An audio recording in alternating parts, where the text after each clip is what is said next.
네, 부산 해운대을의 김미애 의원입니다.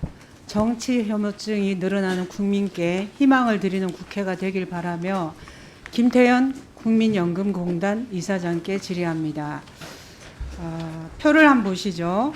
한 언론사가 실시한 국민연금 계획에 대한 세대별 인식조사입니다. 30대 이하 청년들 인식을 보면 79%가 국민연금을 미래에 불리한 제도라고 인식하고 탈퇴하고 싶다는 의견도 절반이 넘고 연금 가입에 대한 부정적 평가는 73%, 연금 수급 시 받을 수 없다는 응답도 68%에 이릅니다. 세대 간 인식차가 상당히 크죠? 예. 청년 세대가 연금 제도를 불신하는 이유는 뭐라고 생각하십니까? 기본적으로 소진에 대한 그런 불안감이 있다고 생각합니다. 그렇죠. 그걸 포함해서 취업 문제 등 당장의 경제적 어려움, 그리고 먼 미래에 나와 수령하기 때문에 나와는 무관하다는 이런 인식이 그 원인이라 생각됩니다. 이왕 연금 개혁을 할 것이라면 베이비붐 세대들이 납입 여력이 있을 때 시작해야 조금이라도 부담을 줄일 수 있겠죠. 특히 청년 세대들 입장에서는 더욱 그러할 겁니다. 그런데 저도 관련 토론회를 개최했지만 청년 세대들은 안타까울 정도로 보험료율을 높이는 연금 계획에 대해서는 무조건 반대 또는 최대한 현상 유지를 원하고 있습니다. 이러한 인식을 어떻게 하면 개선할 수 있을지 상당한 고민이죠.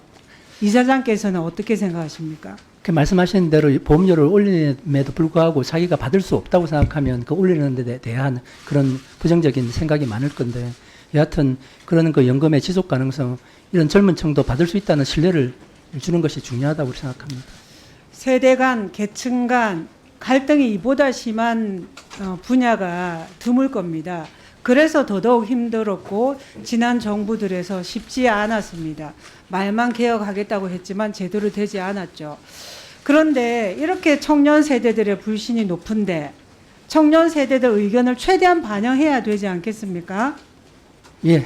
근데 그런 환경이 조성되고 있습니까? 뭐 미흡한 점이 많다고 생각합니다. 많을 정도가 아니라 제가 볼 때 아예 안 하고 있는 걸로 보여져요.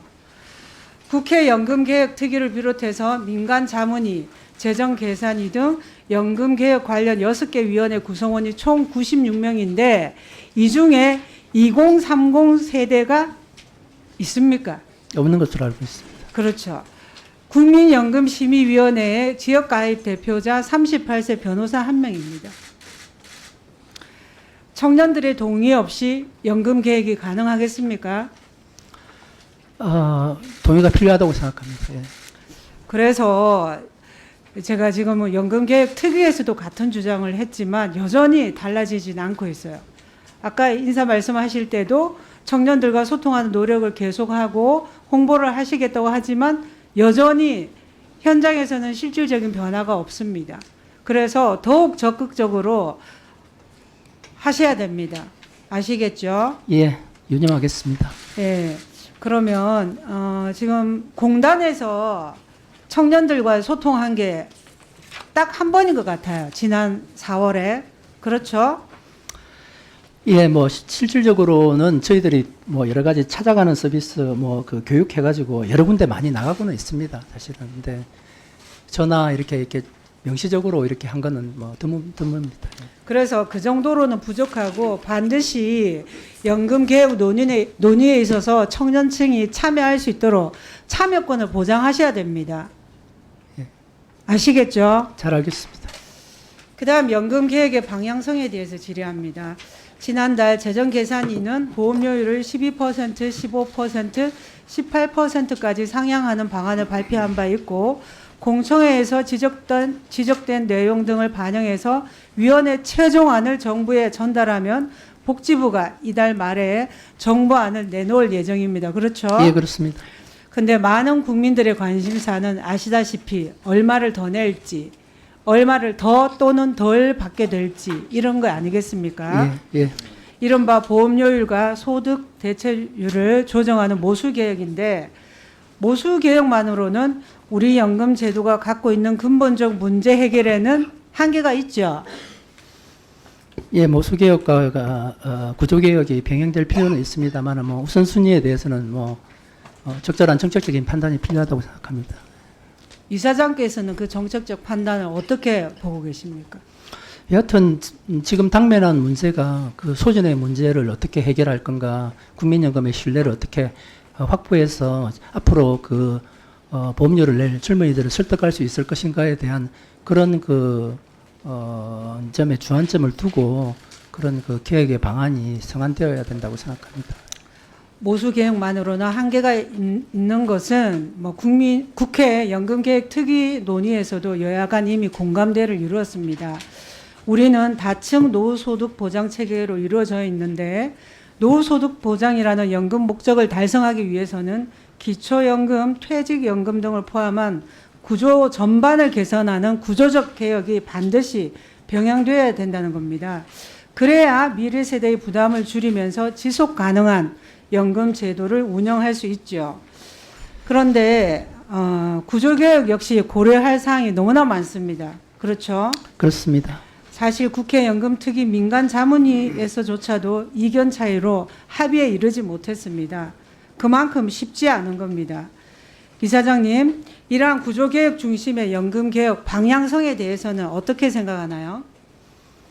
국민연금과 기초연금 간의 그런 역할 분담에 관한 그런 것들이 이제 논의가 되어야 되고, 퇴직연금의 수익률을 높일 수 있는 여러 가지 방안에 대해서도 뭔가 실질적인 그런 조치들이 있어야 된다고 저는 그렇게 생각하고 있습니다.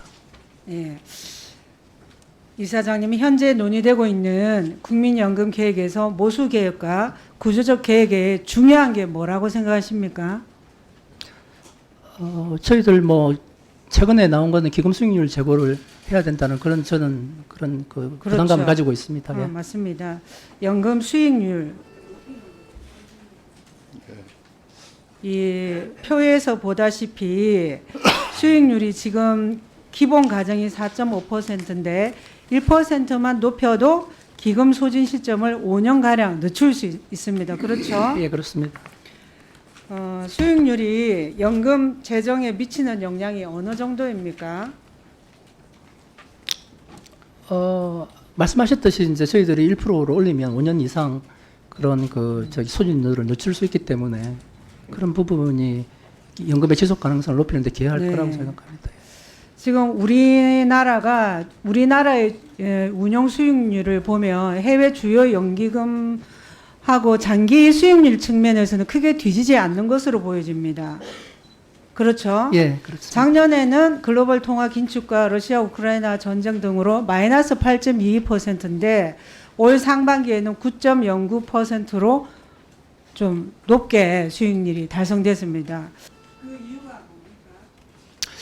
기본적으로 작년에 이제 수익률이 안 좋을 때 저희들 질타하실 때도 말씀하셨지만 기본적으로 연금 수익률은 위험 자산을 얼마큼 갖고 있느냐와 연동이 많이 되어 있습니다. 사실 저희가 이제 위험 자산을 많이 가지면 수익률 높이는 데 기여가 하지만 그렇다고 무작정 위험 자산을 늘릴 수 없기 때문에 저희들도 일정한 한계를 가지고 수익률을 높일 수 있도록 여러 가지 다각적인 노력을 기울이겠습니다. 예, 수고하셨습니다.